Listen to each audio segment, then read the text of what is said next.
lambs. We fleece them in their fields.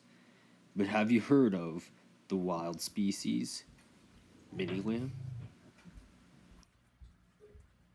This is We Damn Lambs. Before we continue, we must first fully understand the lifestyle of the Swedish Swedam lambs. Back in 1897, they were bred in Britain, but half of them were also bred in Austria and Australia and Germany and France and the Americas. But the most famous breeder had been Michel Joseph Alexander Michael Trump of the Americas.